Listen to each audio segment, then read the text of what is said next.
देखो आज हमारे सबसे पहले तो आज जो नया बैच आपका स्टार्ट होने वाला है, मतलब आज से आपका नया बैच है और नए बैच के बारे में कंप्लीट प्लानिंग बताने वाले हैं आज हम। और जो नया बैच है ये आपके सिर्फ ऑफलाइन स्टार्ट हुआ है। आज का नया बैच ऑनलाइन जो ये बैच है ये 27 अक्टूबर से आएगा, है ना। तो वो भी सारे पॉइंट्स बताने वाले हैं कि भाई आप ऑनलाइन अगर हमसे जुड़ना चाहते हो नए बैच के साथ तो फिर आपको कैसे जुड़ना है।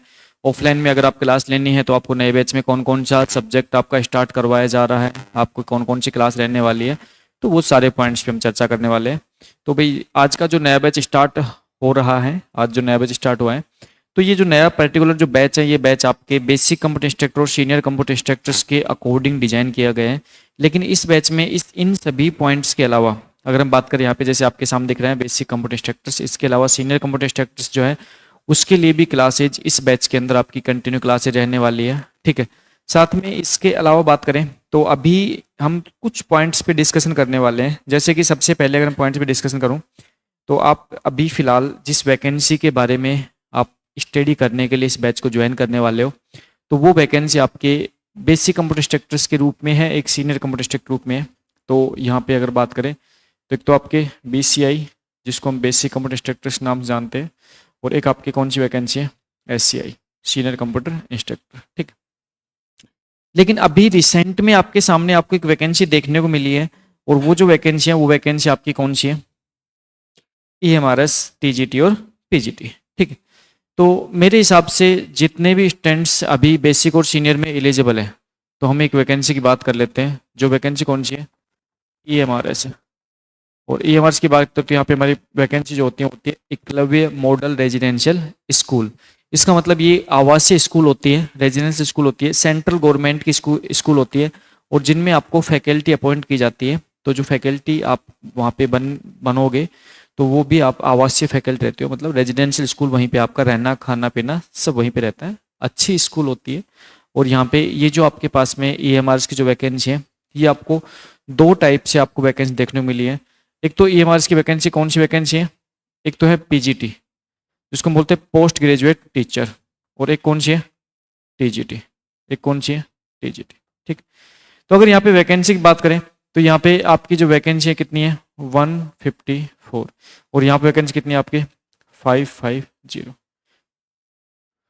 देखो आपके सामने एकलव्य मॉडल स्कूल की ये जो TGT PGT की वैकेंसी है बहुत अच्छी पोस्ट आपके सामने आपको देखने को मिली है। और ये जो अच्छी पोस्ट आपको देखने को मिली है इस पोस्ट की एक बहुत अच्छी बात यह है कि यहाँ पे आपके सामने जो सिलेबस है वो सिलेबस इसका बहुत अच्छा सिलेबस है। इसका मतलब है इस पोस्ट के लिए आपको यहाँ पे बेसिकली आपको टायर फर्स्ट और टायर सेकंड दो टायर के रूप में आपको स्टडी करना है। एक टायर फर्स्ट का एग्जाम होगा, एक क्या होगा एक टायर सेकंड का एग्जाम होगा, ठीक। और अगर टायर फर्स्ट और टायर सेकंड की यहाँ पे हम बात करें तो टायर फर्स्ट का जो एग्जाम है इसके अंदर बेसिकली आपके पास में यहाँ पे जो सब्जेक्ट्स मेनली जो आपके सामने पूछे गए हैं वो सब्जेक्ट्स आपके कितने पार्ट्स में है, टोटल आपके 6 पार्ट में है। और बेसिकली उसमें से 5 पार्ट के रूप में आपका जो पेपर है वो पेपर आपका क्वालिफाइंग नेचर के रूप में आपको नेक्स्ट टायर के लिए एलिजिबल किया जाएगा। तो देखो यहाँ पे अगर बात करें तो यहाँ पे आपकी जो जीके हैं वो आपकी किस लेवल की है, इंडिया लेवल की है। और साथ में यहाँ पे क्या है करंट है आपका, जीके है, साथ में यहाँ पे क्या है आपका करंट है। उसके साथ यहाँ पे आपके सामने जो सब्जेक्ट है वो क्या है एक रीजनिंग का पोर्शन है। फिर यहाँ पे आपके सामने सब्जेक्ट हो कौन सा एक ICT है। फिर यहाँ पे सामने आपका सब्जेक्ट कौन सा है टीचिंग एप्टीट्यूड है। फिर आपके सामने कौन सा है डोमेन नॉलेज है, ठीक है। फिर आपके सामने यहाँ पे डोमेन नॉलेज के साथ यहाँ पे क्या है NET है, national education, NEP national education policy. और था ना ये जो सब्जेक्ट ये जो सिलेबस आपको दे रखा है ये सिलेबस सच में बहुत आसान सा सिलेबस है। अगर आप इसको थोड़ा सा इस सिलेबस को अगर आप डेप्थ से देखना स्टार्ट करोगे तो बहुत आसान सा सिलेबस है। और यहाँ पे इस सिलेबस के अकॉर्डिंग आपके टोटल कितने क्वेश्चन आने वाले हैं 100 आपके क्वेश्चन आपसे पूछे जाएंगे। और 100 क्वेश्चन में से आपको क्वालिफाई करने के लिए 100 मार्क्स रहेंगे। और 100 मार्क्स में से आपके भाई जो टॉप जो आपके पोस्ट के अकॉर्डिंग जो 10 गुना कैंडिडेट्स आपके यहाँ पे एलिजिबल माने जाएंगे। इसका मतलब है कि अगर मैं इस पोस्ट की बात करूं तो यहाँ पे आपके लगभग 1540 कैंडिडेट्स को यहाँ पे टायर सेकंड के लिए एलिजिबल किया जाएगा। और यहाँ पे कितने कैंडिडेट्स को एलिजिबल किया जाएगा 5500, ये टायर सेकंड के लिए एलिजिबल किया जाएगा PGT और TGT में। अब यहाँ पे मेन पॉइंट ये आता है कि सर यहाँ पे हम स्टडी कैसे करें। तो देखो आईसीटी जो है, इंफॉर्मेशन कम्युनिकेशन टेक्नोलॉजी है, वो आपको बहुत अच्छे से ऑलरेडी या तो आती है, नहीं आती है तो आप कंप्यूटर साइंस के स्टूडेंट हो, आप कंप्यूटर साइंस के स्टूडेंट होते हो, आप सभी सब्जेक्ट जो स्टडी करते हो, तो ये सब्जेक्ट आपका ऑटोमेटिक आपका रेडी हो जाएगा। ठीक है, इस सब्जेक्ट को आपको एक्स्ट्रा एफर्ट्स लगाने की रिक्वायरमेंट आपको नहीं होगी। ये सब्जेक्ट आपका ऑलरेडी आपका क्या हो जाएगा, रेडी हो जाएगा आपके बाकी सभी सब्जेक्ट के साथ साथ। ठीक है, कंप्यूटर साइंस के स्टूडेंट होते हो, रीजनिंग जो पार्ट है ना, यहाँ पे 15 नंबर का आईसीटी होता है और 15 नंबर का आपका क्या होता है, रीजनिंग होता है। 15 आईसीटी के नंबर होते हैं, 15 क्या होते हैं, रीजनिंग के नंबर होते हैं। तो ये जो 15 और 15 जो आपके टोटल 30 नंबर है, मेरे हिसाब से ऐसे नंबर है जो आपको यहाँ पे as a computer science student होते हुए आपको ये नंबर तो आपको बिल्कुल भी नहीं छोड़ने चाहिए। मतलब यहाँ पे इस पर्टिकुलर दोनों ये जो पोर्शन है, इस पोर्शन में आपको स्कोर करना चाहिए। टीचिंग एप्टीट्यूड की बात करूं तो 30 मार्क्स का टीचिंग एप्टीट्यूड है और लगभग आपके 35 से 40 आवर्स का मटेरियल होता है टीचिंग एप्टीट्यूड में। और जब आप 35 से 40 आवर्स के टीचिंग एप्टीट्यूड के मटेरियल्स को जब आप पढ़ाई कर लोगे, स्टडी कर लोगे, तो यहाँ पे लगभग आपके 20 से 25 नंबर, 20 से 25 नंबर यहाँ पे इजी वे में आप यहाँ पे प्राप्त कर सकते हो। तो इसमें भी कोई बहुत बड़ा इश्यू नहीं है, यहाँ पे आपके इजीली आपके क्या हो जाते हैं, यहाँ पे आपके नंबर आ जाते हैं। फिर अगर डोमेन नॉलेज की बात करें तो डोमेन नॉलेज में आपके यहाँ पे बेसिकली कहा जाता है भाई आपके जो यहाँ पे आपसे जैसे पूछा जाता है, तो पेडागोजी जो सब्जेक्ट्स हैं वो आपके लगभग टीचिंग एप्टीट्यूड से रिलेटेड ही सब्जेक्ट होता है, उसके क्वेश्चन आप पूछ जाते हैं। तो ये रेडी करने के लिए आपको बहुत सारे एफर्ट्स नहीं लगाने पड़ेंगे। टीचिंग एप्टीट्यूड जब रेडी करोगे उसी के साथ इस सब्जेक्ट को स्टडी करवा दिया जाएगा। और अगर बात करें नेशनल एजुकेशन पॉलिसी की बात करें तो मैं कह रहा हूँ मुश्किल से आपके 15 आवर्स का कंटेंट है। कितने आवर्स का कंटेंट है? 15 आवर्स का कंटेंट है और यहाँ से 10 क्वेश्चन आपसे पूछे जाएंगे। 10 मार्क्स का है, 15 आवर्स का कंटेंट है। सिर्फ और सिर्फ 15 आवर्स, 15 घंटे कंटेंट में यहाँ से आप 10 क्वेश्चन इजीली कवर कर सकते हो। फिर उसके बाद बात करें जीके जीएस की बात करें तो यहाँ पे सिर्फ और सिर्फ आपके इंडिया लेवल का करंट और साथ में आपके इंडिया लेवल की जीके आपसे पूछ जाती है। दोनों ही पोर्शन आपके 10 नंबर के, लेकिन मेरा ये मानना है कि इन पोर्शंस पे आपको बहुत ज्यादा फोकस नहीं करना चाहिए, आपको करंट पे ज्यादा फोकस करना चाहिए। क्योंकि बाकी अगर आप अदर जो पार्ट है उस पर आप ज्यादा फोकस करोगे तो यहाँ से आप इजीली क्या कर पाओगे, इस पेपर को क्वालिफाई कर पाओगे। साथ में यहाँ पे आपको टायर फर्स्ट के अंदर क्या दिया गया है, टायर फर्स्ट के अंदर आपको यहाँ पे अगर मैं बात करूं पीजीटी की बात करूं तो पीजीटी में आपको इंग्लिश और हिंदी, पीजीटी में आपको इंग्लिश प्लस हिंदी, है ना, इंग्लिश प्लस हिंदी दोनों को मैं ऐड इसलिए कर रहा हूँ यहाँ पे इंग्लिश के 10 क्वेश्चन रहेंगे, हिंदी के 10 क्वेश्चन रहेंगे, टोटल कितने क्वेश्चन रहेंगे, 20 क्वेश्चन रहेंगे। 20 में से आपको 40% नंबर आपको पासिंग मार्क के लिए लेके आने हैं। इसका मतलब 8 मार्क्स आपको यहाँ पे क्या करने हैं, यहाँ पे आपको प्राप्त करने होंगे। और अगर आप 8 मार्क्स प्राप्त कर लेते हो तो ये आपका क्या हो जाएगा, क्वालिफाई हो जाएगा।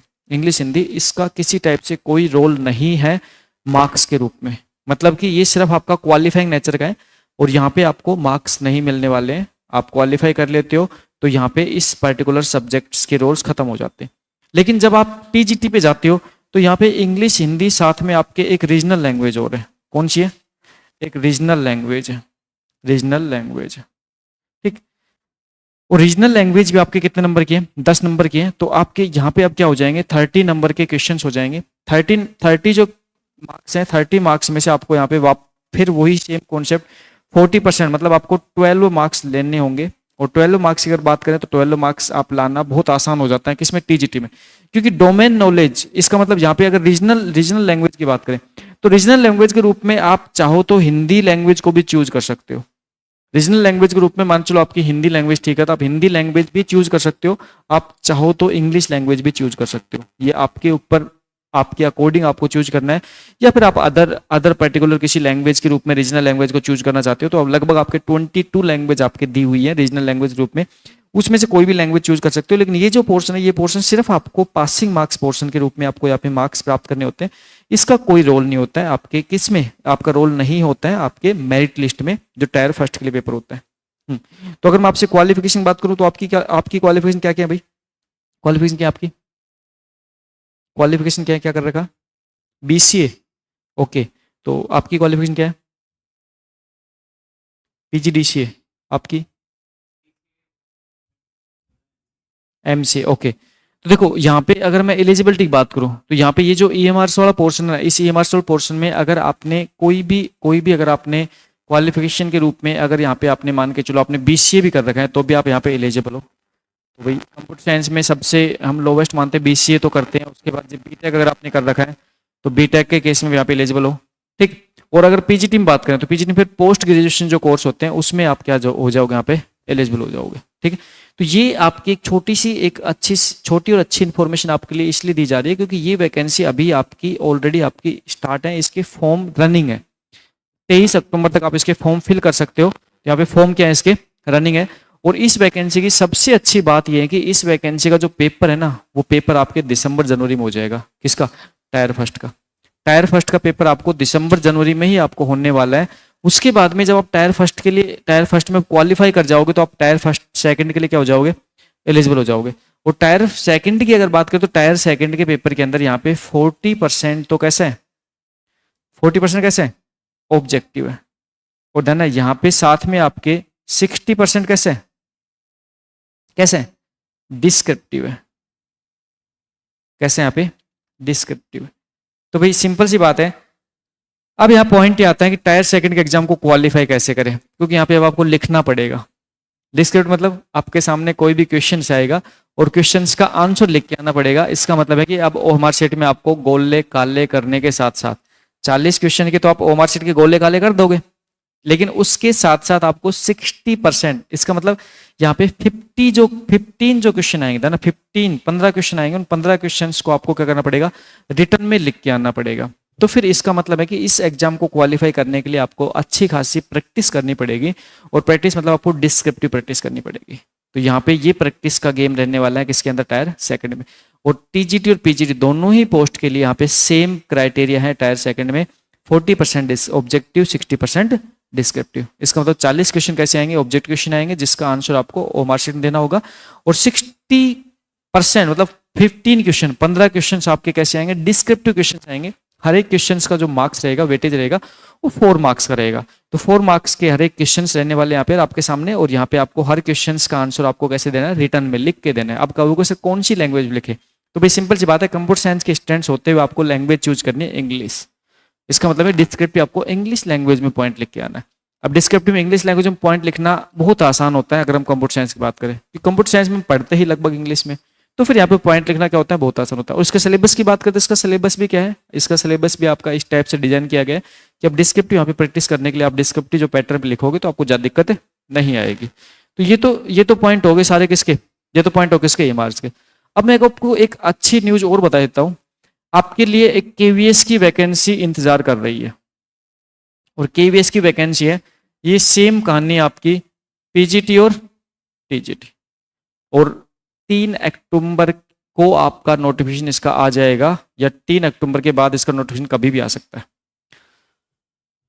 और जो 3 अक्टूबर को केवीएस का जो नोटिफिकेशन आएगा उसमें सेम कॉन्सेप्ट फॉलो किया जाएगा। जो कॉन्सेप्ट किस में फॉलो किया जा रहा है, ईएमआरएस में फॉलो किया जा रहा है। तो जो कॉन्सेप्ट ईएमआरएस फॉलो किया जा रहा है उस सेम कॉन्सेप्ट के बेस पे आपको एक वैकेंसी और देखने को मिलेगी, कौन सी, केवीएस की। और इसमें भी इस बार अच्छी खासी वैकेंसी आपको देखने को मिलेगी, किसकी, कंप्यूटर साइंस की।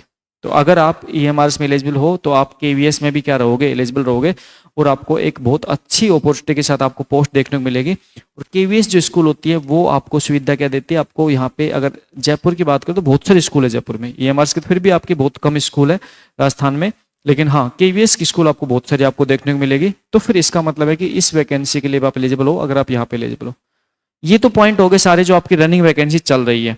लेकिन अब जो पॉइंट आता है, पॉइंट आता है कि सर हमारी जो वैकेंसी बेसिक कंप्यूटर इंस्ट्रक्टर और सीनियर कंप्यूटर इंस्ट्रक्टर जो वैकेंसी है उसमें हमारा जो एग्जाम डेट हमें दे रखी है, वो एग्जाम डेट क्या दे रखी है, क्या दे रखी है आपको 22 अगस्त दे रखी है, 22 अगस्त दे रखी है 2026 किसकी, सीनियर की दे रखी है। और 23 अगस्त 2026 किसकी दे रखी है, बेसिक कंप्यूटर इंस्ट्रक्टर की। लेकिन अभी तक ये जो एग्जाम डेट है, ये एग्जाम डेट किसकी है भाई, किसकी है, संस्कृत शिक्षा विभाग की। और संस्कृत शिक्षा विभाग में जो पोस्ट है ना, वो पोस्ट कितनी है, कितनी है, 236 पोस्ट है। 236 पोस्ट के बेस पे आपको ये एग्जाम डेट आपकी डिक्लेयर कर रखी है। लेकिन इसके साथ एक छोटा सा पॉइंट यहाँ पे समझना, ये एग्जाम डेट जो डिक्लेयर करने के पीछे, जो इतनी लंबी डेट देने के पीछे जो कहानी थी ना, वो यही थी कि गवर्नमेंट ये चाहती है, बोर्ड ये चाहता है गवर्नमेंट ये चाहती है, बोर्ड ये चाहता है कि हम इतनी सी पोस्ट के लिए एग्जाम कंडक्ट ना करवाएं, इतनी सी पोस्ट के लिए एग्जाम कंडक्ट ना करवा के हम क्या करें, जो आपके नॉर्मल जो एजुकेशन डिपार्टमेंट है, आपका जो नॉर्मल जो एजुकेशन डिपार्टमेंट है, जो जिसके अंदर ऑलरेडी वैकेंसी एक पहले से हो चुकी है, तो अगर बात करें नॉर्मल अगर एजुकेशन डिपार्टमेंट बात करें, इस एजुकेशन डिपार्टमेंट के अंदर आपके 2022 में लगभग आप कितनी पोस्ट थी, लगभग 10,000 पोस्ट थी। 10,000 पोस्ट पे आपके ऑलरेडी वैकेंसी कंडक्ट हो चुकी है, और इसमें से आपके लगभग आपके 3500 पोस्ट किसकी है, 35 पोस्ट किसकी है, बैकलॉग की पोस्ट है। किसकी है, बैकलॉग की पोस्ट है। क्या कह रहे हो, नहीं वो 10,000 पोस्ट पे वैकेंसी निकाली गई थी, ठीक है। उसके अलावा जितनी पोस्ट है ना, पोस्ट तो बहुत सारी क्रिएट करनी है गवर्नमेंट को, ऐसे नहीं पोस्ट कम, पोस्ट तो बहुत सारी क्रिएट होंगी आगे। अच्छा, इसमें अब देखो मैं अच्छे पॉइंट बताता हूँ आपको। 3500 पोस्ट तो बैकलॉग की है, लेकिन अब सबसे बड़ी प्रॉब्लम ये कि बैकलॉग की जो पोस्ट है उसमें कैटेगरी की ज्यादा पोस्ट है। अब कहोगे सर कैटेगरी का मतलब क्या है, कैटेगरी का मतलब है कि SC ST कैटेगरी की पोस्ट यहाँ पे बहुत ज्यादा है। क्यों, क्योंकि उनके कैंडिडेट्स कम क्वालिफाई हुए थे, तो उनकी पोस्ट बैकलॉग के लिए क्या है, रिजर्व है। तो कहोगे सर क्या बैकलॉग कैंडिडेट्स को, क्या बैकलॉग पोस्ट को क्या जनरल कैटेगरी के कैंडिडेट्स को दी जा सकती है? मैं कहूंगा नहीं। कब तक नहीं दी जा सकती? 5 ईयर तक। 5 ईयर तक बैकलॉग की पोस्ट को दूसरी कैटेगरी कैंडिडेट्स को नहीं दी जा सकती। तो अभी आपको ये जो बैकलॉग की पोस्ट है ये दूसरी कैंडिडेट्स को नहीं दी जाएगी, ये बैकलॉग के कैंडिडेट के लिए ही रहेगी। इसका मतलब जो कैंडिडेट SC ST के हैं उनके लिए तो बैकलॉग पोस्ट ऑलरेडी बहुत सारी है। तो कहेंगे सर हम तो जर्नल से हैं, तो हम क्या करें, हमारे लिए पोस्ट ही नहीं है, तो हम क्या करें? तो भाई ऐसा नहीं होता कि सिर्फ बैकलॉग की पोस्ट के बेस पे आपका एग्जाम कंडक्ट करवाया जाए, नहीं। इसके साथ क्या किया जाएगा, इसके साथ न्यू पोस्ट को एड ऑन किया जाएगा। क्या किया जाएगा? न्यू पोस्ट को भी एड ऑन किया जाएगा। और न्यू पोस्ट को जो एड ऑन किया जाएगा उनको एड ऑन करके और फिर आपकी एक वैकेंसी होगी, और जो वैकेंसी आएगी वो new post plus backlog post दोनों को एड ऑन करके निकाली जाएगी। और यहाँ पे ये जो वैकेंसी आएगी, इस वैकेंसी में जितनी पोस्ट यहाँ पे रहेंगी उतनी पोस्ट के साथ 236 पोस्ट भी यहाँ पे इंक्लूड करके और फिर एक ही एग्जाम कंडक्ट करवाया जाएगा।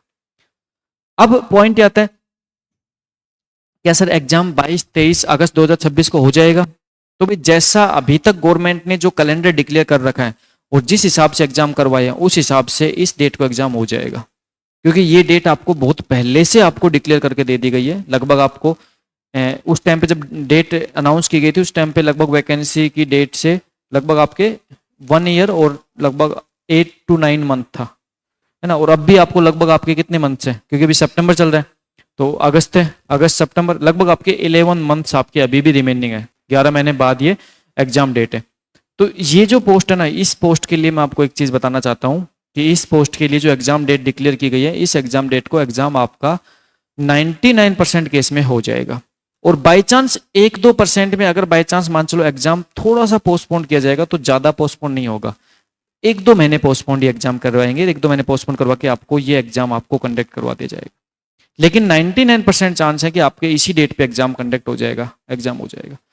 तो अब ये बात आती है कि ये जो पर्टिकुलर पोस्ट है, इस पर्टिकुलर पोस्ट की अगर हम तैयारी की बात करें, अगर इस पोस्ट के लिए अगर हम अभी से प्रिपरेशन की बात करें, तैयारी की बात करें, तो कैसे स्टडी कर सकते हैं? तो देखो 2022 में जब ये पहली बार ये पोस्ट आपको देखने को मिली थी, और 2022 के बाद जितने भी स्टेट में, जितने भी अदर जो स्टेट्स हैं उसमें जो कंप्यूटर साइंस की वैकेंसी आपके सामने आई है, चाहे फिर वो यूपी में आई हो, चाहे फिर बिहार में आई हो, चाहे वो हरियाणा में आई हो, तो उन सब के पेपर को देखने के बाद में अब ऐसा फील होता है कि कंप्यूटर साइंस में इनपुट आउटपुट डिवाइस से क्वेश्चन पूछना बंद कर दिया गया है और अच्छे खासे कंप्यूटर साइंस के क्वेश्चन पुट होते हैं। अब सिंपल सी बात है, कंप्यूटर साइंस में जितने भी क्वेश्चंस अब पूछे जाते हैं, मैं आपको बहुत सारे पेपर दिखाने वाला हूँ। जो आप स्टडी करोगे ना तो मैं आपको बहुत सारे पेपर का एनालिसिस करवाने वाला हूँ। अपने राजस्थान स्टेट के पेपर का एनालिसिस करवाने वाला हूँ, राजस्थान स्टेट के अलावा मैं आपके अदर स्टेट्स के पेपर का एनालिसिस करवाने वाला हूँ, जैसे यूपी, बिहार, हरियाणा, उसके अलावा जो और भी अदर स्टेट, जैसे दिल्ली में डिजिटल स्पेसिफिक वैकेंसी होती है, KVS, NVS, EMRS, जितनी वैकेंसी होती है सभी के पेपर का मैं आपको एनालिसिस करवा के ये बताने वाला हूँ कि अब जो वैकेंसी के लिए जो आपके क्वेश्चंस पुट होते हैं वो क्वेश्चंस आपके अच्छे खासे लेवल के क्वेश्चंस आपके पुट होते हैं। तो अभी अगर हम बैच की बात करें तो हमारे पास में हम बात कर रहे हैं भाई हमारा जो नया बैच है, हम न्यू बैच की बात करें तो इस पर्टिकुलर वैकेंसी के लिए न्यू बैच है, ये बैच आपके 2 टाइप से बैच स्टार्ट हो रहे हैं। अभी आपका आज की डेट है 1 अक्टूबर, आज की डेट है 1 अक्टूबर, और 1 अक्टूबर को जो आपका पहला जो बैच स्टार्ट हो रखा है, 1 अक्टूबर को जो पहला अभी बैच स्टार्ट हुआ है, ये आपके basic computer instructor, senior computer instructor आपका ऑफलाइन ओनली बैच है। ये कैसा बैच है? Offline only. तो आप कहोगे क्या सर ऑनलाइन क्लास नहीं जाएंगे? बिल्कुल जाएंगे, ऑनलाइन क्लास बिल्कुल इसकी होने वाली है, लेकिन ऐप पे, ध्यान ना, ऐप पे ऑनलाइन क्लास, ऐप पर ऑनलाइन क्लास, ऑनलाइन क्लास आपका एक न्यू बैच आएगा। और नया बैच कब से आएगा? नया बैच आएगा आपका कब से? इसके बाद एक दूसरा बैच आएगा, मैं कह रहा हूं न्यू बैच आफ्टर दिवाली। एक दिवाली के बाद एक नया बैच आएगा, और दिवाली के बाद जो नया बैच आएगा वो आएगा कब से? वो आएगा आपका, पहले उसकी डेट 24 थी, बट अब क्या कर दी गई, 27 अक्टूबर कर दी। 27 अक्टूबर 2025 से एक नया बैच आएगा। इसमें, इस बैच में आपको क्लास किस मिलेंगे? ऑनलाइन साथ में अवेलेबल हो जाएंगे, ऑनलाइन आपके क्लास आपको ऐप पे मिलना स्टार्ट हो जाएंगे।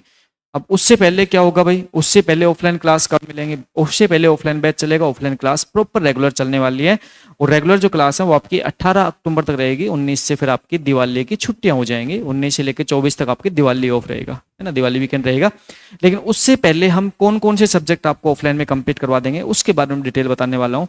तो अगर हम इस बैच की बात करें, अक्टूबर वाले बैच की बात करें, तो 1 अक्टूबर जो बैच स्टार्ट हुआ है, इस बैच में सुनील सैनी सर जो है, सुनील सैनी सर जो है वो आपको एफओसी स्टार्ट करवाने वाले हैं। क्या स्टार्ट करवाने हैं?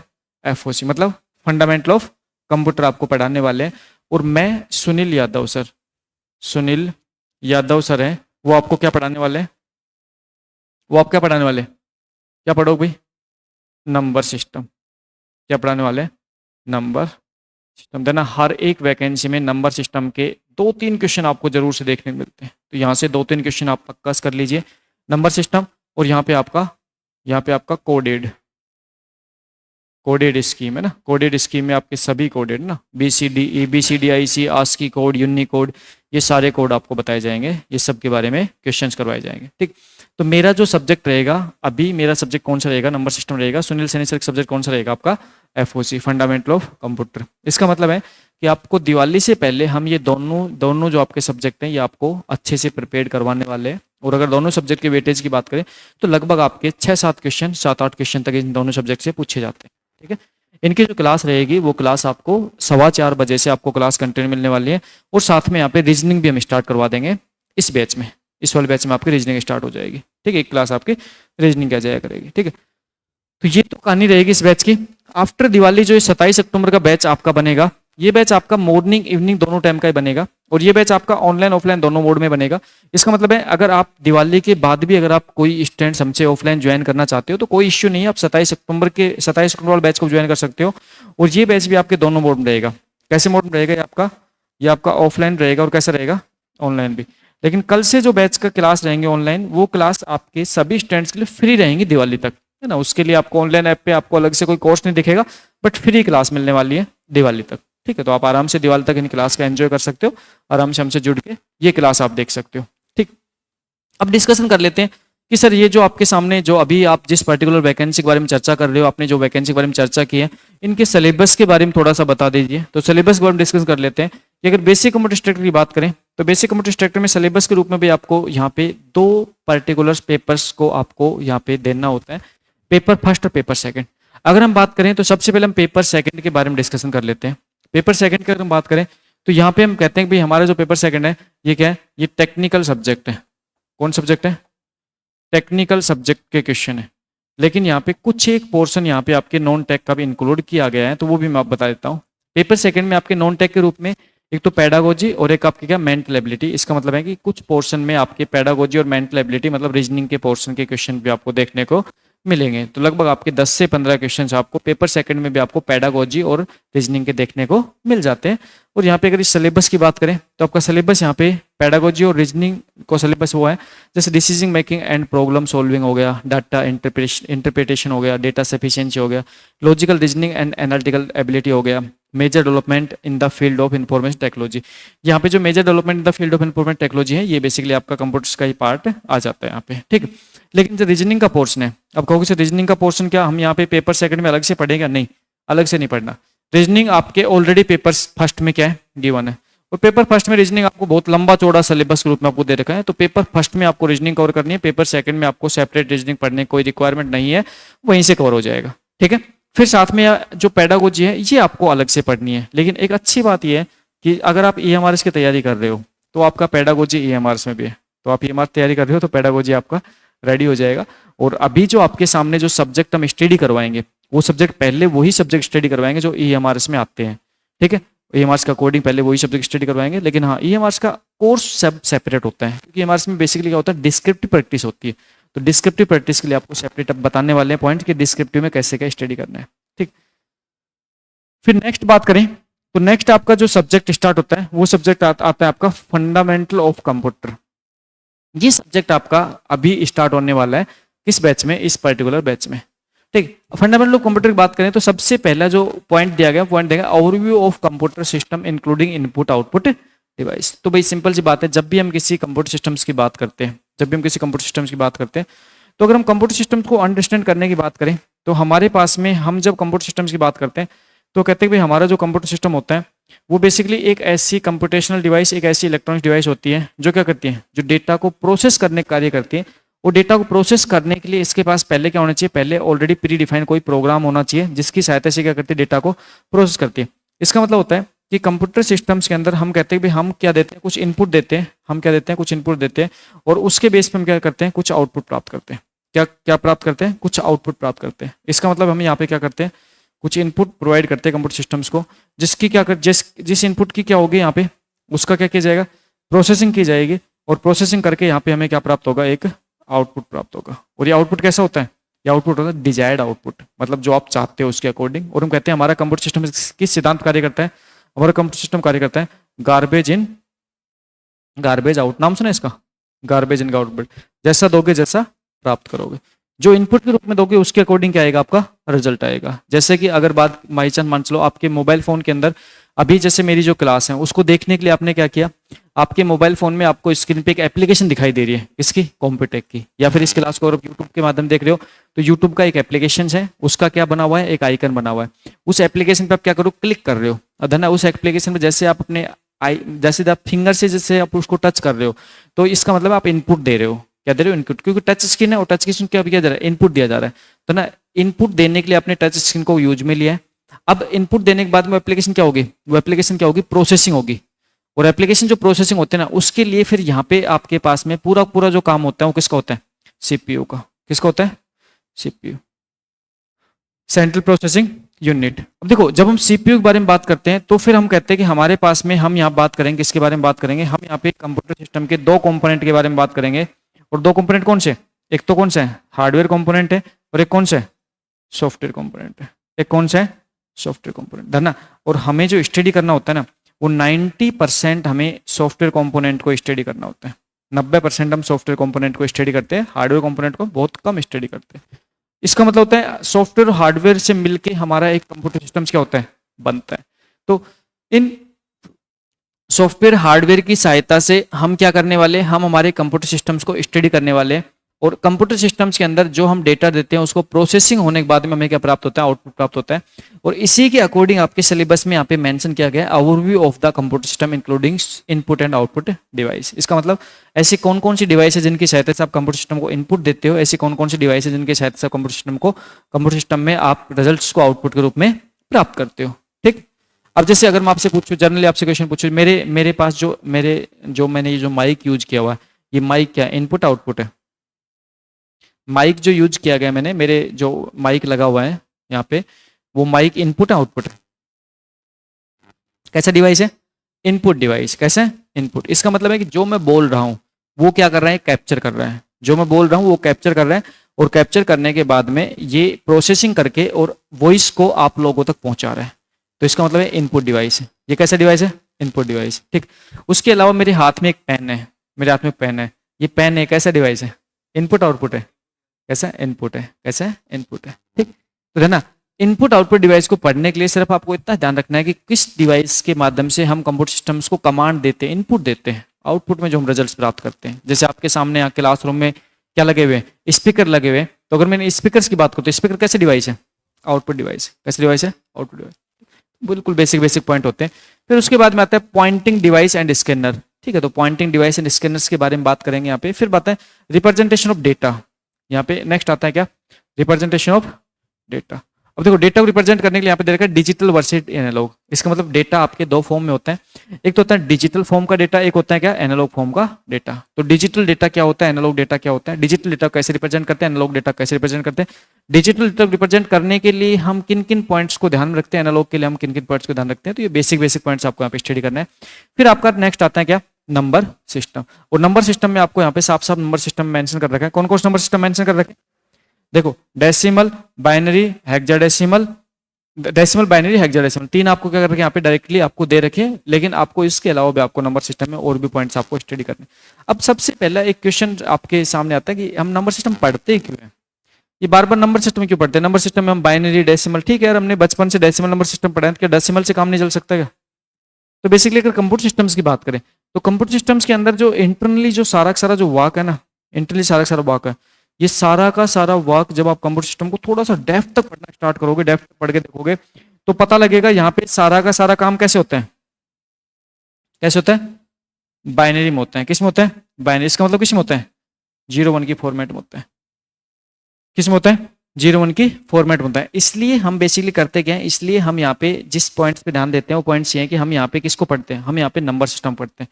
और नंबर सिस्टम्स के अंदर हम बचपन से आज तक डेसिमल नंबर सिस्टम पढ़ते आए हैं, जिसके अंदर बेसिकली कितनी पोजीशन होती है? 10 पोजीशन होती है। 10 पोजीशन कौन कौन सी होती है? 0 से लेके 9 तक। टोटल कितनी? 10 पोजीशन आपके सामने होती है। लेकिन इसके अलावा नंबर सिस्टम में बाइनरी नंबर सिस्टम्स क्या होता है, हेक्साडेसिमल नंबर सिस्टम क्या होता है, ऑक्टल नंबर सिस्टम क्या होता है ना, ये बाकी नंबर सिस्टम भी हमें स्टडी करनी है। नंबर सिस्टम में इनके एक दूसरे के कन्वर्जन हमें प्रॉपर आने चाहिए, कन्वर्जन की शॉर्टकट ट्रिक आपको प्रॉपर आनी चाहिए। फिर आपके सामने कोडेड स्कीम क्या होती है, क्योंकि हम जब कंप्यूटर सिस्टम्स के अंदर जैसे बात करें, हम कंप्यूटर सिस्टम्स के अंदर बात करें तो यहाँ पे मान के चलो कि हम कह रहे हैं कि हमने मान के चलो कंप्यूटर सिस्टम को इनपुट के रूप में अगर हमने कीबोर्ड से ना, इनपुट के रूप में अगर हमने कीबोर्ड से यहाँ पे मान के चलो हमने एक की टाइप की है, कौन सी? कैपिटल ए टाइप की है। कौन सी की टाइप की है? Capital A. जो कैपिटल ए आप की टाइप करते हो ना, अगर मैं उसे यहाँ पे प्रोसेसिंग के लिए काम में लूंगा तो यहाँ पे कैपिटल ए को नहीं समझा जाएगा। यहाँ पे तो किसको समझा जाएगा? यहाँ पे तो बाइनरी डेटा को समझा जाएगा। किसको? Binary data. तो इसका मतलब है कैपिटल ए जो आपने कीबोर्ड से टाइप किया है, इसको सबसे पहले किसमें? बाइनरी डेटा में कन्वर्ट किया जाएगा। और धन्ना ये कन्वर्ट करने के लिए आपके पास में क्या होता है? यहाँ पे आप सामने क्या होती है? कोडेड स्कीम होती है। क्या होती है? कोडेड स्कीम होती है। अब कहोगे सर कोडेड स्कीम क्या होती है? तो बेसिकली क्या होता है, कोडेड स्कीम में हम समझेंगे कि भाई कोडेड स्कीम में ऐसी कौन कौन सी कोडेड स्कीम है जो पहले लोकली काम में ली गई, फिर इंटरनेशनल कोडेड स्कीम बनाई गई। जैसे सबसे ज्यादा फेमस कोडेड स्कीम में आपने नाम सुन रखा है, जैसे आपकी कोडेड स्कीम के रूप में आपने नाम सुना कौन सी? ASCII code. कौन सा? ASCII code. ASCII coded scheme भी आपकी दो फॉर्म में आती है। कौन सी आती है? एक तो 7 बिट आस्की, एक कौन सी होती है? 8 बिट आस्की। इसका मतलब ये जो ए है ना, ए है, अगर एक को ध्यान ना, अगर मैं आस्की कोड की बात करूं तो एक को आस्की कोड में किस में रिप्रेजेंट करते हैं? 65 डेसिमल वैल्यू से रिप्रेजेंट करते हैं। किससे? 65 डेसिमल। और 65 डेसिमल वैल्यू को मतलब होता है 1 0 0 64 32 16 8 4 2 1, है ना। ये आपका एक्चुअल में आपका रिप्रेजेंटेशन होता है किसका? एक का। इसका मतलब जब आप कैपिटल ए टाइप करते हो कीबोर्ड से तो आपके इंटरनली उस कैपिटल ए को ये समझा जाएगा। क्या समझाएगा? 1 0 0 0 0 0 1, ये समझे। तो इसीलिए हमें यहाँ पे नंबर सिस्टम्स के अंदर हमें यहाँ पे अकेले डेसिमल से हमें डेसिमल के अलावा बाकी नंबर सिस्टम को हमें क्या करना पड़ता है? स्टडी करना पड़ता है। इसलिए नंबर सिस्टम स्टडी करने जरूरी होते हैं। और नंबर सिस्टम्स के ऊपर अगर मैं एग्जाम पॉइंट ऑफ व्यू बात करूं तो आपके डेफिनेटली नंबर सिस्टम के ऊपर आपके हर एक एग्जाम में आपको 2 से 3 क्वेश्चन देखने को मिले। कंफर्म है 2 से 3 क्वेश्चन आपको हर एक एग्जाम में देखने को मिलते हैं किसमें, नंबर सिस्टम में। और मानता हूं कि मैं मेरा मानना है कि नंबर सिस्टम का जो क्वेश्चन है ना वो फ्री फोकट क्वेश्चन होता है, जिसमें आपको बहुत सारी चीजें नहीं स्टडी करने को होता है, फ्री फोकट क्वेश्चन होता है। तो यहाँ पे ये नंबर सिस्टम आप स्टडी करते हो। फिर आता है इंट्रोडक्शन टू डेटा प्रोसेसिंग। इसका मतलब डेटा प्रोसेसिंग इंट्रोडक्शन की बात करें तो यहाँ पे हमारे पास में फिर हम किसकी बात कर लेते हैं, यहाँ पे किसकी स्टडी कर लेते हैं, यहाँ पे हम क्या पढ़ते हैं, हम MS ऑफिस का पार्ट पूरा पढ़ लेते हैं। ठीक है, MS ऑफिस। और उसके बाद अब बात करें तो हमारा आता है concept of file and its types. तो हमारा कंसेप्ट ऑफ फाइल और टाइप्स का जो कॉन्सेप्ट है ना, इसको हम बेसिकली किसके अंदर पढ़ते हैं, ऑपरेटिंग सिस्टम के अंदर पढ़ लेते हैं। कहाँ पढ़ लेते हैं, OS के अंदर पढ़ लेते हैं। फिर अगर मैं नेक्स्ट पार्ट की बात करूं तो अगला जो पार्ट आता है वो आपका आता है डेटा प्रोसेसिंग। ठीक, अब यहाँ पे डेटा प्रोसेसिंग अंदर बात करें, डेटा प्रोसेसिंग हम word processing, spreadsheet software, presentation software और डेटाबेस सॉफ्टवेयर, DBMS सॉफ्टवेयर। तो यहाँ पे हम क्या करने वाले हैं, हम इन सभी पार्ट को स्टडी करने वाले किसमें, डेटा प्रोसेसिंग में। और डेटा प्रोसेसिंग में हम एक एप्लीकेशन सॉफ्टवेयर को स्टडी करेंगे, और वो जो एप्लीकेशन सॉफ्टवेयर कौन सा है, MS ऑफिस। ना MS ऑफिस, या इसे ऑफिस सूट भी कहा जाता है, इसे ऑफिस सूट भी कहा जाता है, क्योंकि एक सॉफ्टवेयर नहीं है, ये तो बहुत सारे सॉफ्टवेयर का कॉम्बिनेशन है। और ये कैसा सॉफ्टवेयर है, ये एक एप्लीकेशन सॉफ्टवेयर है। तो इसका मतलब है कि आपको सॉफ्टवेयर के अंदर भी आपको पता होना चाहिए कि कौन सा सॉफ्टवेयर एप्लीकेशन सॉफ्टवेयर होता है, कौन सा सॉफ्टवेयर सिस्टम सॉफ्टवेयर होता है, एप्लीकेशन सॉफ्टवेयर का मतलब क्या होता है, सिस्टम सॉफ्टवेयर का मतलब क्या होता है। और यहाँ पे आप बेसिकली इस एप्लीकेशन सॉफ्टवेयर के अंदर आप कौन कौन से पॉइंट पढ़ने वाले हो, सबसे पहले क्या पढ़ोगे, word processing MS Word, spreadsheet software MS Excel, presentation software MS PowerPoint, और साथ में डेटाबेस DBMS सॉफ्टवेयर कौन सा, MS एक्सेस, है ना।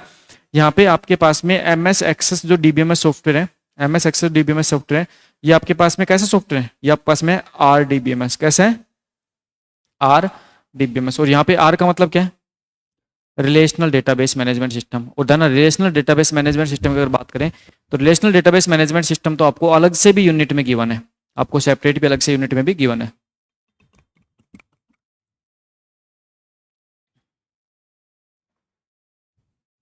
देखो नेक्स्ट अगर बात करें तो नेक्स्ट आपका पार्ट आता है जिसको हम कहते हैं प्रोग्रामिंग फंडामेंटल।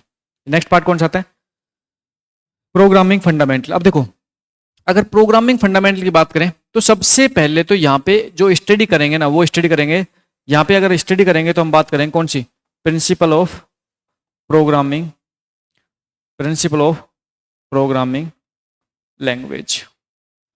इसका मतलब जितनी भी प्रोग्रामिंग लैंग्वेज है ना उन सभी प्रोग्रामिंग लैंग्वेज के हम बेसिक कॉन्सेप्ट को स्टडी करेंगे। बेसिक कॉन्सेप्ट की स्टडी करने के साथ हम बात करेंगे यहाँ पे कि प्रोग्रामिंग लैंग्वेज होती क्या है।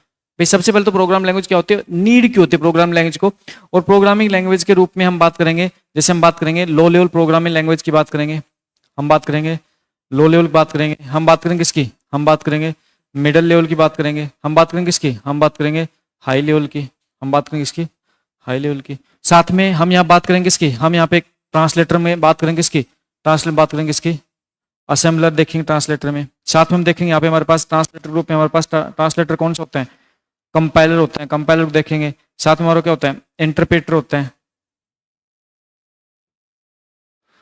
इन सभी ट्रांसलेटर क्या करेंगे, स्टडी करेंगे। तो बेसिक सबसे पहले बेसिक कॉन्सेप्ट पे बात करेंगे कि आपकी प्रोग्रामिंग जो कॉन्सेप्ट है उसका फंडामेंटल क्या होता है। आप प्रोग्रामिंग लैंग्वेज, इतनी सारी प्रोग्रामिंग लैंग्वेज जो आप स्टडी करने वाले हो, इन सभी प्रोग्रामिंग लैंग्वेज का बेसिक कोर कॉन्सेप्ट क्या होता है।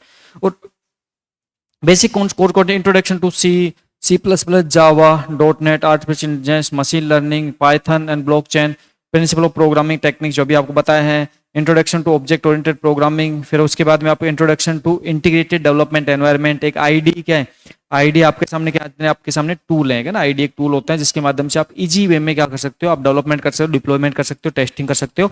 ये सारे आप क्या करते हो, इस टूल के माध्यम से करते हो। इस टूल्स के बारे में पढ़ाई करेंगे, किस आईडी को हम किस पर्टिकुलर प्रोग्रामिंग लैंग्वेज के लिए ज्यादा काम में लेते हैं, कौन कौन सी आईडी आपको कौन कौन सी फैसिलिटी प्रोवाइड करती है, ये सारे पॉइंट्स क्या करेंगे, हम स्टडी करेंगे। तो देखो अगर हम कंप्यूटर सिस्टम्स की बात करें तो हम कहते हैं भाई कंप्यूटर सिस्टम्स के अंदर हम जो भी यहाँ पे प्रोसेसिंग करते हैं, जैसे यहाँ पे अगर ये जो आपके सामने जो कंप्यूटर सिस्टम है इसके अंदर जो भी प्रोसेसिंग करते हैं ना, इस प्रोसेसिंग को करने के लिए, देखो प्रोसेसिंग को करने के लिए आपके पास में पहले से क्या होना चाहिए, पहले से क्या होना चाहिए आपके पास में, प्री डिफाइन क्या होना चाहिए, प्री डिफाइन प्रोग्राम।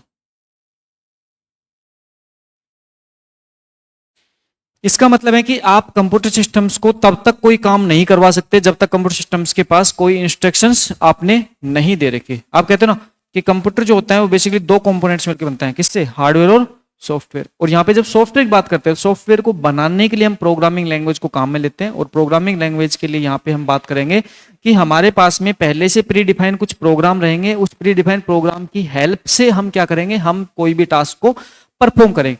जैसे मान के चलो, सपोज करो कि मेरी क्लास आपको क्या करनी है, ऑनलाइन देखनी है। तो मेरी क्लास ऑनलाइन देखने के लिए आपके पास में पहले से एक प्री डिफाइंड प्रोग्राम के रूप में एक एप्लीकेशन होनी चाहिए। कौन सी?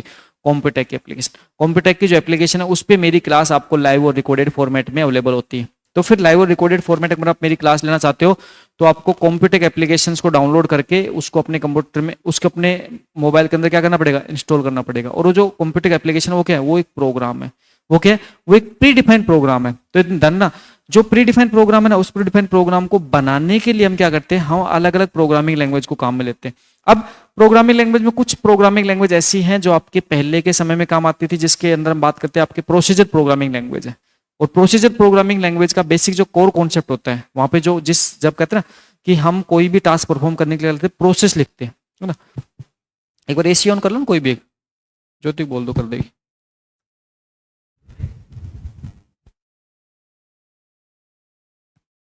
देखो, तो यहाँ पे हम बात कर रहे हैं कि हमारे पास यहाँ पे जो प्रोग्रामिंग लैंग्वेज कॉन्सेप्ट है, उस प्रोग्रामिंग लैंग्वेज कॉन्सेप्ट बेसिकली हम बात करेंगे। पहले तो प्रोसीजर प्रोग्रामिंग लैंग्वेज बात करेंगे और फिर हम उसको स्विच करेंगे ऑब्जेक्ट ओरिएंटेड प्रोग्रामिंग पे, है ना। एसी ऑन कर दो। एक प्रोसीजर प्रोग्रामिंग में, या फिर हम बात करेंगे, बाद में बात करेंगे किसमें, ऑब्जेक्ट ओरिएंटेड प्रोग्रामिंग बात करेंगे। तो देखो, प्रोसीजर प्रोग्रामिंग लैंग्वेज के बेसिक कॉन्सेप्ट समझेंगे, जिसमें कौन कौन सी लैंग्वेज आती है। फिर ऑब्जेक्ट ओरिएंटेड ने नया क्या कॉन्सेप्ट दिया। और आज के दिन तो भाई आप एआई के जमाने में जी रहे हो, तो एआई के जमाने के लिए बात करें तो एआई के लिए आपके जिन आज के दिन आपके बेसिकली जो भी काम होते हैं, जो भी टास्क आपके परफॉर्म होती है, तो किसी भी टास्क को परफॉर्म करने के लिए अभी तो हमें क्या होता है, हमारे लिए बहुत सारे ऐसे ऐसे एडवांस टेक्नोलॉजी आ चुकी है। आज के दिन हम चैट जीपीटी की बात करते हैं, हम जीमिनी की बात करते हैं, आज दिन हम परप्लेक्सिटी की बात करते हैं, हम बहुत सारे ऐसे एआई टूल की बात करते हैं, जिन एआई टूल के माध्यम से हमें अब कोड लिखना ही नहीं पड़ता, हमें सब कुछ लिखा हुआ मिल जाता है। हमें तो बस अपनी प्रॉब्लम बतानी होती है, भाई ये पर्टिकुलर प्रॉब्लम है, इसके लिए कोड लिख के दो। धन आपको कोड लिखना आपके लिए आज के दिन आपके लिए बहुत इजी टास्क हो चुकी है। तो कोड लिखने के अलावा आपको कौन कौन से काम पे ध्यान देना चाहिए, तो उसी को ध्यान रखते हैं यहाँ पे कुछ पॉइंट्स ऐसे इंक्लूड किए गए जो आपके क्या एडवांस टेक्नोलॉजी, जैसे आर्टिफिशियल इंटेलिजेंस हो गया, जैसे मशीन लर्निंग हो गया। तो इनके कोर कॉन्सेप्ट भी आपको क्या होना चाहिए, पता होना चाहिए। और ये सारे के सारे प्रोग्रामिंग लैंग्वेज कॉन्सेप्ट में यहाँ पे जो एक प्रोग्रामिंग लैंग्वेज के रूप में जो जावा प्रोग्राम है, जावा प्रोग्रामिंग लैंग्वेज है, वो मैं सेल्फ पढ़ाता हूँ। वो आपको सुनील यादव से स्टडी करते हैं। बाकी आपके प्रोग्रामिंग लैंग्वेज में आपको सुनील सैनी से स्टडी करवाएंगे। बट हाँ, जब मैं जावा पढ़ाऊंगा तो उस टाइम पे मैं आपको प्रोग्रामिंग लैंग्वेज का प्रिंसिपल जरूर बता दूंगा, साथ में आपको ये सारे पॉइंट्स आपको इंक्लूड करवा दूंगा और जावा लैंग्वेज पर आपको मैं स्टडी करवाऊंगा। ठीक, तो ये सारी प्रोग्रामिंग लैंग्वेज आपको स्टडी करनी है। फिर नेक्स्ट बात करें तो नेक्स्ट पॉइंट आता है डेटा स्ट्रक्चर एंड एल्गोरिथम। यहाँ पे नेक्स्ट पॉइंट आता है डेटा स्ट्रक्चर एंड एल्गोरिथम, है ना। ये जो सब्जेक्ट की अगर बात करें, data structure and algorithm subject की बात करें, तो इसको हम बोलते हैं डीएसए। तो कंप्यूटर के अंदर जब भी हम प्रोग्रामिंग लैंग्वेज बात करते हैं, तो प्रोग्रामिंग लैंग्वेज के अंदर जो भी हम डेटा को हम यूज में लेने वाले हैं, उस डेटा को हम बेसिकली क्या करने वाले हैं। हमारे पास डेटा तो बहुत सारे टाइप्स का होता है, उन बहुत सारे टाइप्स के डेटा के अकॉर्डिंग यहाँ पे इस सब्जेक्ट के अंदर क्या क्या पढ़ने वाले हैं कि डेटा को किस टाइप से कैसे हम काम में ले, जिससे कि उस डेटा को मेमोरी के अंदर स्टोर करते समय भी हमें स्टोरेज इफिशिएंट वे में उसको स्टोर किया जा सकता है। मतलब कम से कम स्पेस में ज्यादा डेटा हम क्या कर सके, मेमोरी में स्टोर किया जा सके। साथ में डेटा को जब हम एक्सेस करें तो एक्सेस भी हमें डेटा के फास्ट एक्सेस हो, क्योंकि कंप्यूटर सिस्टम से अंदर हमें इन्हीं पॉइंट्स पे काम करना होता है कि आप जब किसी पर्टिकुलर डेटा पे काम करते हो तो उस डेटा के लिए आपको उस डेटा को इफिशिएंट वे में स्टोर किया जाना चाहिए और डेटा को इफिशिएंट वे में रिट्राइव किया जाना चाहिए। तो इसी के रूप में सब्जेक्ट स्टडी करते हैं, जिसमें कि एल्गोरिथम ऑफ प्रोग्रामिंग सॉल्विंग, मतलब प्रॉब्लम सॉल्विंग। फिर एब्स्ट्रैक्ट डेटा टाइप क्या होता है, फिर array as a data structure, फिर आपका link list versus array of storage, फिर आपका स्टैक एंड स्टैक ऑपरेशन, फिर आपका क्यू। तो है ना, ये सारे के सारे जो पॉइंट हैं ये आपके डीएसए पॉइंट होते हैं। फिर आपके बाइनरी ट्री, फिर बाइनरी सर्च ट्री, फिर ग्राफ्स एंड देयर रिप्रेजेंटेशन, फिर सॉर्टिंग एंड सर्चिंग, फिर सिंबल टेबल, और फिर data structure using C and C plus plus. तो ये सारा पार्ट किसका आ जाएगा, आपका डीएसए पार्ट आ जाएगा, जो आप क्या करने वाले हो, स्टडी करने वाले हो। फिर आता है computer organisation and operating system. धन्यवाद। इस पर्टिकुलर में अगर सब्जेक्ट की बात करूं तो ये सब्जेक्ट आपको बेसिक कंप्यूटर स्ट्रक्चर में एक ही यूनिट के रूप में दे रखा है, लेकिन सीनियर कंप्यूटर स्ट्रक्चर में इसी सब्जेक्ट को 2 यूनिट के रूप में दे रखा है। तो यहाँ पे बेसिकली आप इन दोनों सब्जेक्ट को बेसिक कंप्यूटर स्ट्रक्चर्स के सिलेबस में एक साथ पढ़ते हो। जैसे basic structure of computer arithmetic operations, central process unit and instructions, memory organisation, IO organisation, operating systems overview, process management, finding and processing, files. ये सारे पॉइंट्स आप किसके अंदर पढ़ते हो? इन सारे पॉइंट्स के अंदर आप पढ़ते हो, है ना। इन सभी के अंदर आप ये सारे पॉइंट्स पढ़ते हो, किसके अंदर? Computer organisation and operating systems के अंदर। फिर आप पढ़ोगे कम्युनिकेशन एंड नेटवर्किंग कॉन्सेप्ट। देखो, अगर मैं इस सब्जेक्ट की बात करूं तो हमारे पास में एक सब्जेक्ट होता है जिसको कहते हैं कंप्यूटर नेटवर्क। कौन सब्जेक्ट होता है? Computer network. देखो, कंप्यूटर नेटवर्क को इस सिलेबस में क्या किया गया है, बेसिकली 2 से 3 जगह पे अलग अलग पार्ट के रूप में डिफाइन किया गया है। बट हाँ, जब हम कंप्यूटर नेटवर्क पढ़ते हैं तो हमारे अकॉर्डिंग हम मान के चलते हैं कि सारा सिलेबस आपका कवर हो जाता है, जिसके अंदर इंट्रोडक्शन टू कंप्यूटर नेटवर्क, उसके बाद इंट्रोडक्शन नेटवर्क लेयर मॉडल्स, फिर networking device, fundamental of mobile communication. तो हम मान के चलते हैं कि जब आप कंप्यूटर नेटवर्क पढ़ोगे तो आप सारा का सारा सिलेबस आपका कंप्लीट कवर हो जाएगा, जो कि बेसिकली आपको 2 से 3 यूनिट में आपको अलग अलग पार्ट में दे रखा है यहाँ पे। जैसे नेक्स्ट पार्ट बात करें, नेटवर्क सिक्योरिटी। तो नेटवर्क पढ़ने के बाद में हम सिक्योरिटी के बारे में बात करेंगे। Security in protection computer system from virus and malicious attacks. Computer systems को वायरस और मैलिशियस अटैक्स, मतलब मोलवेयर जो सॉफ्टवेयर, तो उससे कैसे बचाया जा सकता है। फिर introduction to firewall and its types. तो फायरवॉल जो होता है वो सिक्योरिटी दरवाजे होता है, वो क्या होता है और उसके कौन कौन से टाइप्स होते हैं, कैसे फायरवॉल्स आपकी सुरक्षा करता है। फिर बैकअप एंड रिस्टोर। इसका मतलब जब भी आप किसी पर्टिकुलर डेटा की बात करते हो, जो आपका डेटा बहुत इंपॉर्टेंट डेटा हो, जो क्रूशियल डेटा होता है, इंपॉर्टेंट डेटा, उस डेटा को हम बैकअप कैसे लेके रखते हैं, और अगर बाई चांस मान चलो आपका डेटा कहीं पे डिलीट हो जाता है तो उसको डेटा को रिस्टोर कहाँ से करते हैं, ठीक है। फिर आपका होता है नेटवर्किंग। नेटवर्क में लैन और वैन। फिर आपका सिक्योरिटी और एथिकल हैकिंग। तो देखो ना, ये जो सारे के सारे जो पॉइंट्स आपको गिवन है, ये सारे पॉइंट्स के रूप में हम कहते हैं कि यहाँ पे सिक्योरिटी के अलावा भी कुछ पॉइंट है। जैसे एथिकल हैकिंग आपका एक सेपरेट पूरा एक सब्जेक्ट माना जाता है, बट यहाँ पे आपको एथिकल हैकिंग में बेसिक पॉइंट्स आपको स्टडी करना है कि व्हाइट हैट हैकर को क्या होता है, ग्रे हैट हैकर क्या होता है, रेड हैट हैकर क्या होता है, इनके बारे में बेसिक बेसिक पॉइंट आपको स्टडी करना है। नेटवर्क में लैन और वैन, आप ये कंप्यूटर नेटवर्क में ऑलरेडी पढ़ चुके होते हो। बैकअप एंड रिस्टोर की बात करें तो वे सिंपल सी बात, जैसे मान चलो आपके मोबाइल में कोई भी फोटोज वगैरह है, तो आप फोटोज का बैकअप लेके रख लेते हो। आज दिन आप फोटोज को आप कहाँ पे स्टोर कर देते हो? गूगल ड्राइव पे आप रख लेते हो। और गूगल ड्राइव पे आप फोटो को आप इसलिए रख लेते हो क्योंकि बाई चांस किसी कारणवश अगर आपके मोबाइल के अंदर अगर आपकी फोटो डिलीट भी हो जाती है, तो आप अपनी मेल आईडी जैसे लॉगिन करते हो तो आपका बैकअप आपका वापस से रिस्टोर के रूप में आपके मोबाइल में फोटो अवेलेबल करवा देता है। तो आप क्या करते हो? फोटोज का बैकअप ऑनलाइन लेके रख देते हो। तो वही कॉन्सेप्ट होता है बैकअप और रिस्टोर का। अब यहाँ पे ये देखना होता है बैकअप कितने टाइप के होते हैं, रिस्टोर कैसे करते हैं, वो सारा प्रोसेस आपको यहाँ पे स्टडी करना होता है। फिर अगर बात करें तो यहाँ पे आता है database management system. Last year तो इस पर्टिकुलर सब्जेक्ट ने बहुत अच्छा सा रोल प्ले कर दिया था। अकेले सब्जेक्ट से 14 क्वेश्चन आ गए थे 2022 के पेपर में, लेकिन मैं हर बार नहीं कहता हूँ 14 क्वेश्चन आएंगे, बट हाँ, आज के दिन ये सब्जेक्ट आपका अच्छा रोल प्ले करता है क्योंकि आज के दिन आपका करंट टेक्नोलॉजी के बेस पे अच्छा सब्जेक्ट है। डेटाबेस मैनेजमेंट सिस्टम में overview of the database management, architecture of the database system, relational database management system, database design, manipulating data, no SQL database technology, selecting right database. ये सारे के सारे points आपको database में पढ़ने हैं। और यहाँ पे डेटाबेस की अगर बात करते हैं तो डेटाबेस में बेसिकली आपको आरडीबीएमएस डेटाबेस के ऊपर प्रॉपर फोकस करना होता है, उसी के बेस पे डेटाबेस में आपके मैक्सिमम क्वेश्चन पुट होते हैं, ठीक है। फिर अगर बात करें यहाँ पे सिस्टम एनालिसिस एंड डिजाइन, जिसको कहते हैं आपका एक सब्जेक्ट होता है जिसको कहते हैं सैड। कौन सब्जेक्ट है आपका? सैड, जिसको मैं कह रहा हूँ सिस्टम एनालिसिस एंड डिजाइन, है ना। सैड की अगर बात करें तो सैड एक ऐसा सब्जेक्ट होता है जो हमें यह बताता है कि कोई भी ऑर्गेनाइजेशन होती है वो किस टाइप से कैसे रन करती है, चाहे वो फिर आपकी गवर्नमेंट की कोई ऑर्गेनाइजेशन हो चाहे कोई प्राइवेट ऑर्गेनाइजेशन है। जैसे मान चलो हमारा कोचिंग इंस्टीट्यूट है, तो हम कोचिंग इंस्टीट्यूट को कैसे संचालित कर रहे हैं ये हमें इस सब्जेक्ट के माध्यम से हमें समझ में आ जाएगा। फिर जैसे मान चलो गवर्नमेंट की बात करें तो गवर्नमेंट ऑर्गेनाइजेशन है वो कैसे संचालित हो रही है, गवर्नमेंट जैसे एजुकेशन डिपार्टमेंट है, एजुकेशन डिपार्टमेंट को गवर्नमेंट कैसे संचालित कर रही है। तो अगर आप इन चीजों को समझ पा रहे हो तो इस सब्जेक्ट को आप बहुत अच्छे समझ पाओगे। और सैड सब्जेक्ट है वो है तो थ्योरेटिकल सब्जेक्ट लेकिन मजेदार है, क्योंकि इसके पॉइंट्स जब आप स्टडी करोगे तो आपको इंटरेस्ट बनेगा, क्योंकि इसमें जितने पॉइंट्स आप स्टडी करने वाले उनको कोरिलेट करने वाले हो आप रियल लाइफ के एग्जांपल से, तो इजीली लगेगा आपको ना।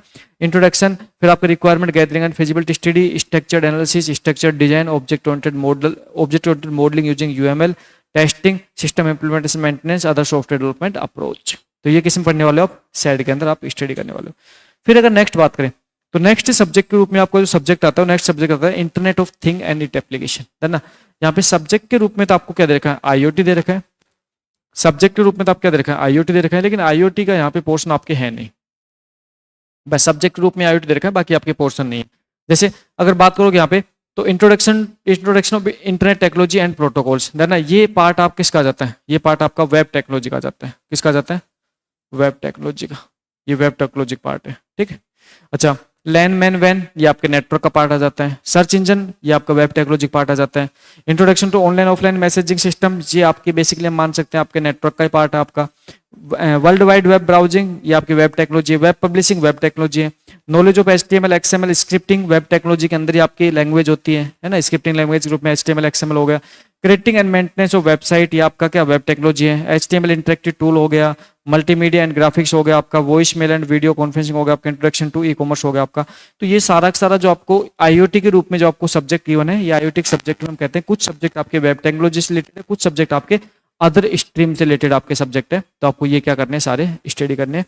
और फिर अगर नेक्स्ट बात करें तो नेक्स्ट यहाँ पे आपके पास में ये जो सब्जेक्ट है, सारे सब्जेक्ट आपके बेसिक कंप्यूटर स्ट्रक्चर के सारे सब्जेक्ट हैं जो यहाँ पे आपके फिनिश हो जाते हैं। ठीक, अब इसके अलावा अगर सीनियर की बात करें तो देखो सीनियर के अंदर आपके कुछ सब्जेक्ट एक्स्ट्रा भी है। हाँ बताइए किसमें? नहीं उसमें जैसे सबसे पहले जो पहला पोर्शन दे रखा ना मेंटल एबिलिटी, बस वही है उसमें ना, उसमें भी DI जरूर है ना। जैसे उसमें जो पहला पोर्शन दे रखा ना, सेकंड पेपर में DI जरूर है, बाकी इसमें अलग से मैथ का नहीं दे रखा, मेंटल एबिलिटी ग्रुप में जो दे रखा वही दे रखा। हाँ जी, BCI का कोर्स है ये। पेपर सेकंड की बात कर रहा हूँ, पेपर सेकंड की बात कर रहा हूँ। अब देखो इसके अलावा इसमें आपके एक सेकंड पेपर और होता है जिसको हम कहते हैं पेपर फर्स्ट। एक क्या होता है, एक आपका पेपर फर्स्ट और होता है, पेपर फर्स्ट। पेपर फर्स्ट को हम कहते हैं कि यहाँ पे आपका कैसा होता है, यहाँ पे आपका GK एंड GS का पेपर होता है, GK एंड GS। ठीक, इसके अंदर अगर बात करें तो ना, इसके अंदर बात करें तो इसके अंदर आपकी क्या होती है, इसके अंदर आपकी रीजनिंग का पार्ट आता है। ठीक है, फिर पार्ट किसका आता है, फिर आपका मैथ का पार्ट आता है। ठीक, फिर अगर यहाँ बात करें पार्ट किसका आता है, यहाँ पे साइंस आता है, यहाँ पे साइंस आता है, जर्नल साइंस है ना। साइंस में कौन सा आता है आपके, जर्नल साइंस है ना, जर्नल साइंस आता है आपके।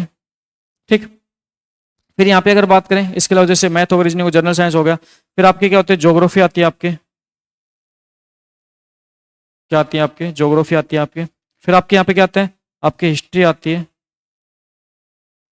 हिस्ट्री आती है। फिर आपके यहाँ पे क्या आता है, आपके आर्ट एंड कल्चर आता है, आर्ट एंड कल्चर आता है धरना। और ये सारे के सारे धरना, ये सारे के सारे आपके किससे रिलेटेड आते हैं, राजस्थान से रिलेटेड आते हैं। किस रिलेटेड आते हैं, राजस्थान। तो यहाँ पे आप राजस्थान की वैकेंसी की तैयारी करोगे तो आपके राजस्थान से रिलेटेड ये सारे के सारे आपके पोर्शन आपको देखने को मिलेंगे। लेकिन अच्छी बात ये है कि लास्ट जो पेपर हुआ था उस लास्ट पेपर में आपके यहाँ पे ये जो पर्टिकुलर सब्जेक्ट है, मतलब पेपर जो आपका सेकंड है, इस पेपर फर्स्ट है, पेपर सेकंड में आपको 50% क्वेश्चन आपको कहाँ से देखने को मिले थे, रीजनिंग और मैथ से देखने को मिले थे। और 50% क्वेश्चन अगर आपको रीजनिंग मैथ से देखने को मिले थे तो बाकी जो सारा का सारा पोर्शन है, ये पोर्शन कितना बच जाता है, ये पोर्शन आपका 50% वेटेज का आपका बचने वाला है। ठीक, तो भाई सिंपल सा कॉन्सेप्ट ये कि इस पेपर को फाइट करने के लिए आपको रीजनिंग मैथ तो स्ट्रॉन्ग करना ही करना है, रीजनिंग मैथ तो आपको टिप्स पे करना है, स्ट्रॉन्ग मतलब टिप्स पे हो जाना चाहिए। उसके अलावा बाकी जो पोर्शन है, इस बाकी पोर्शंस की जो आपके सामने जो बाकी पोर्शन रूप में जो जितने भी आपका सब्जेक्ट्स के रूप में जो सब्जेक्ट लिखे, इसमें भाई जितना हो सके उतना आप अपनी नॉलेज के अकॉर्डिंग सब्जेक्ट को स्ट्रॉन्ग करो। आपको आर्ट एंड कल्चर अच्छा लगता है तो आर्ट एंड कल्चर्स के अकॉर्डिंग आप बहुत अच्छे से प्रिपरेशन करो। आपको हिस्ट्री अच्छी लगती है पढ़नी, ज्योग्राफी अच्छी लगती है, साइंस लगती है, मतलब इस पोर्शन को आप प्रायोरिटी रीजनिंग और मैथ के बाद दो। रीजनिंग मैथ को सबसे पहले प्रायोरिटी पर रखो, फिर उसके बाद इन सारे सब्जेक्ट को प्रायोरिटी के रूप में दो और फिर इन सब्जेक्ट को स्टडी करो।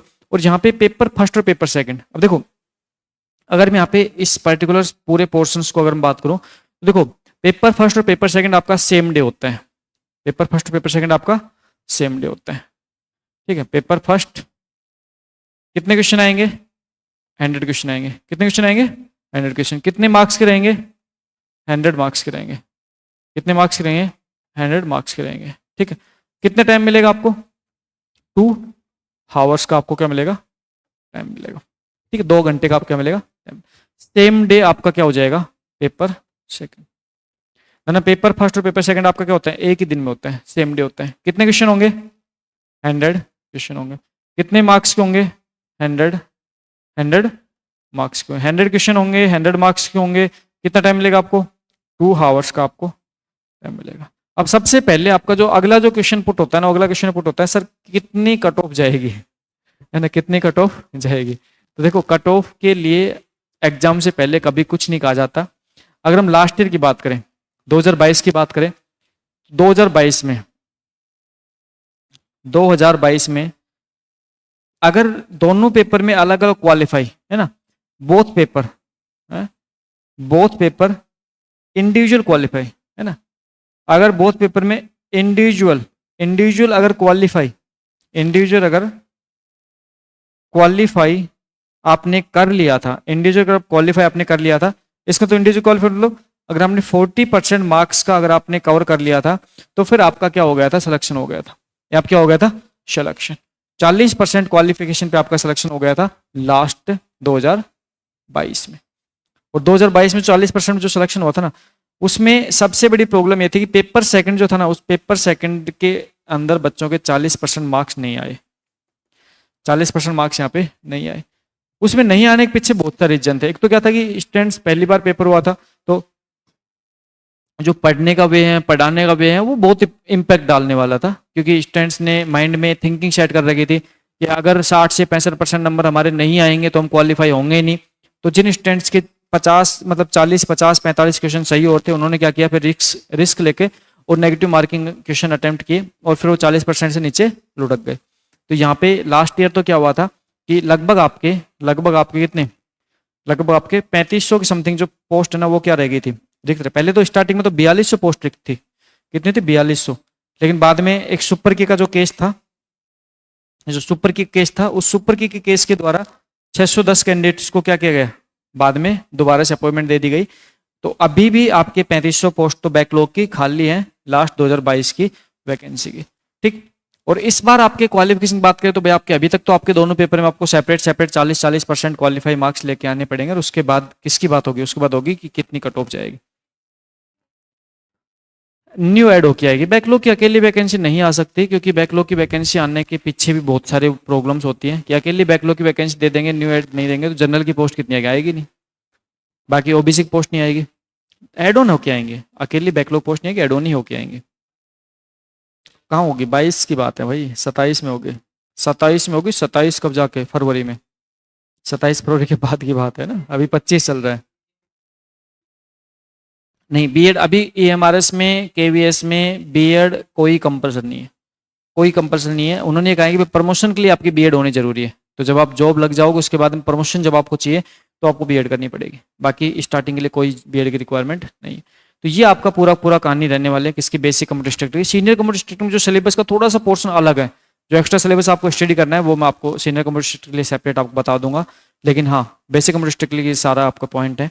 इन्हीं पॉइंट्स के बेस पे हम 3 तारीख से, कल 2 तारीख को दशहरा है, 2 तारीख के आपका ऑफ रहेगा, 3 से हम कंटिन्यू क्या करने वाले, क्लास स्टार्ट करने वाले। 3 तारीख को आपको एफओसी क्लास रहेगी और नंबर सिस्टम की आपको क्लास देखने को मिलेगी, ठीक है। तो 3 से आपकी कंटिन्यू क्लास होगी। 3 अक्टूबर से आपका कल का ऑफ रहेगा दशहरे के उपलक्ष्य में। तो आप सभी को विजयदशमी की बहुत सारी शुभकामनाएं। और साथ में 3 तारीख से आप वापस से जुड़िए हमसे और 3 तारीख से कंटिन्यू क्लास अटेंड कीजिए। सब्जेक्ट पढ़ने में आपको इंटरेस्ट आएगा और अभी से अपनी तैयारी स्टार्ट कीजिए, क्योंकि ये जो बैच है फाउंडेशन बैच है और फाउंडेशन बैच आपका लास्ट बैच स्टार्ट हो रहा है जो 1 अक्टूबर से और 27 अक्टूबर से। बस ये लास्ट बैच है, फाउंडेशन बैच बन रहे हैं। उसके बाद जितने बैच बनेंगे सारे कैसे बनेंगे, टारगेट बैच। फाउंडेशन बैच पढ़ने का सबसे अच्छा बेनिफिट ये मिलता है, यहाँ पे आपको इजी वे में आपको धीरे धीरे करके स्टडी करवाई जाती है। और इस बैच की ड्यूरेशन आपके 7 to 8 मंथ होती है।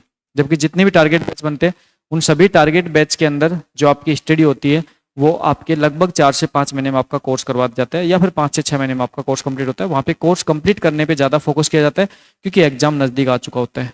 और फाउंडेशन बैच के अंदर बेसिकली आपको कॉन्सेप्ट डिलीवरी में आपको कॉन्सेप्ट सभी कॉन्सेप्ट को बहुत अच्छे तरीके से आपको समझाया जाता है।